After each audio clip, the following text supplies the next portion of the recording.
ආයිබුවන් කියලා පිළිගන්නවා මගේ ආදරණීය යාළුවෝ හැමෝම.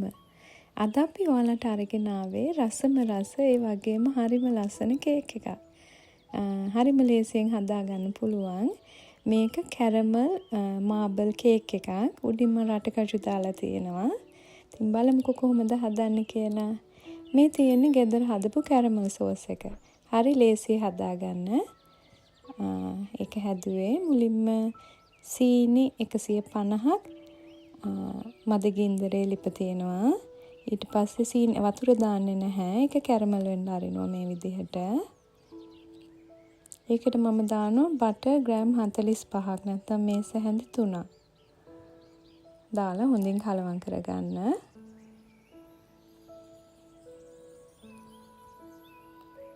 ඒ ටික හොඳට දිය වුණාම මේ දාන්නේ විපින් ක්‍රීම් කෝප භාගයක්. මේ වෙලාවෙදී ගින්දර ඕෆ් කරගන්න. ඊට පස්සේ හොඳට මික්ස් කරගන්න. මේ තියෙන අපේ කැරමල් සෝස් එක. දැන් හදමු කේක් එක. බටර් 150යි. සීනි 150යි. හොඳට බීට් කරගන්න. විනාඩි 3-4ක් මම බීට් කරා.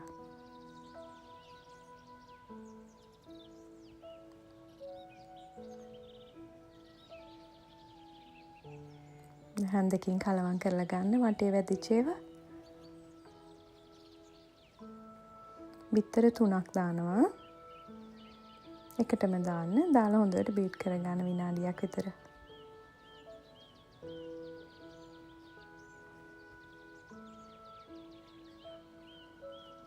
ආයෙ හන්දකින් කලවම් කරනවා.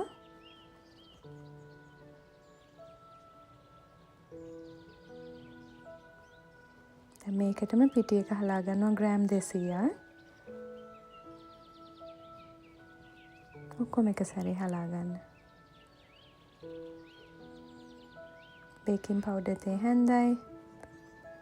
දැන් ස්පැචුලා එකක් හරි හැන්දක් හරි අරගෙන ඔය විදිහට පරිස්සමින් කලවම් කරගන්න.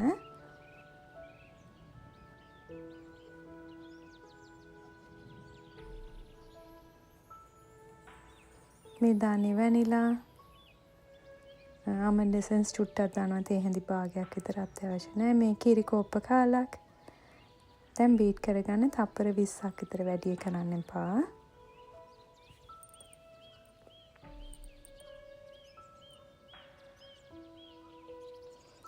හොඳට හැන්දෙන් ආයෙ මික්ස් කරගන්න. සමහර වෙලාවට මික්ස් වෙච්ච නැති හරියවල් තියෙන්න පුළුවන්.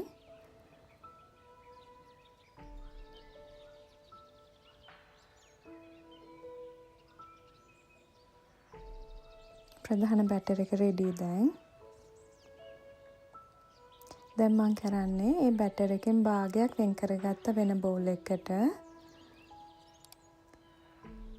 කරලා අපේ කැරමල් සෝස් එකෙන් 3න් එකක් මේකට දාගත්තා.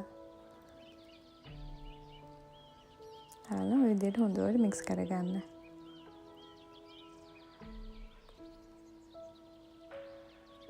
මේ තියෙන්නේ 20යි 20 මගේ තැටිය.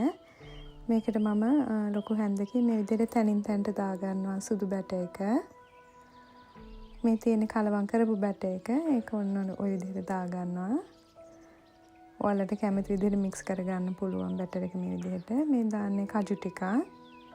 අත්‍යවශ්‍ය නැහැ තියෙනවා නම් දාන්න. හරි. දැන් බේක් කරගන්න තියෙන 170ට පැය භාගයක් විතර. තියෙන ලස්සනට ඇවිල්ලා.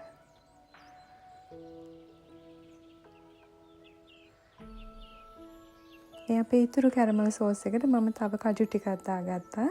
රට කජු උනත් රසයි.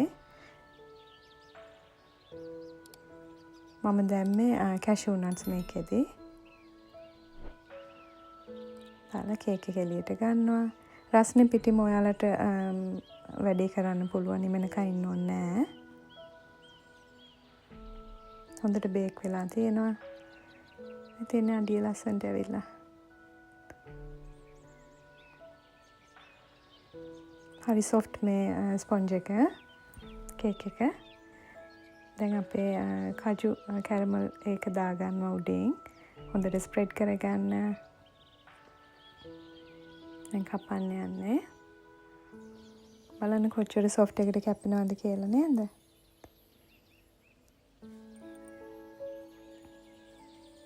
ඉතින් මේ වගේ ලොකු තැටියක් ගත්තාම බේකින් ටයිම් එක අඩුයි.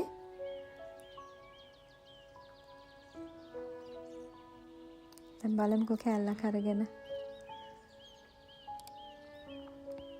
මේ තියෙන ලස්සන්ට අර මාබල් ඉෆෙක්ට් එකත් හොඳට තියෙනවා. පාට දෙක කඩලා බලමු. මේ තියෙන ඉතින් ආයේ කියන්න දෙයක් නෑ. දැක්කම ඔයාලට පේනවා කොච්චර සොෆ්ට් එකට මොයිස්ට් එකට මේ තියෙනවද කියලා කේක් එක මේ තියෙන්නේ. හරි රසයි මේ කේක් එක. ඒ වගේම වෙනස් කේක් එකක් අපි හැමදාම හදන කේක් වලට වඩා. හදලා බලමුද මේකත්? හදලා බලලා කමෙන්ට් එකක් දාන්නකෝ.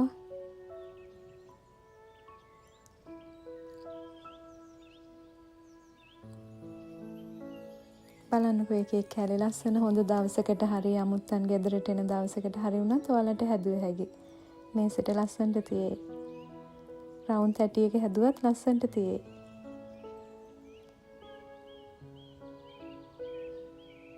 මම හරිම ආසාවෙන් හදපු කේක් එකක් මේක.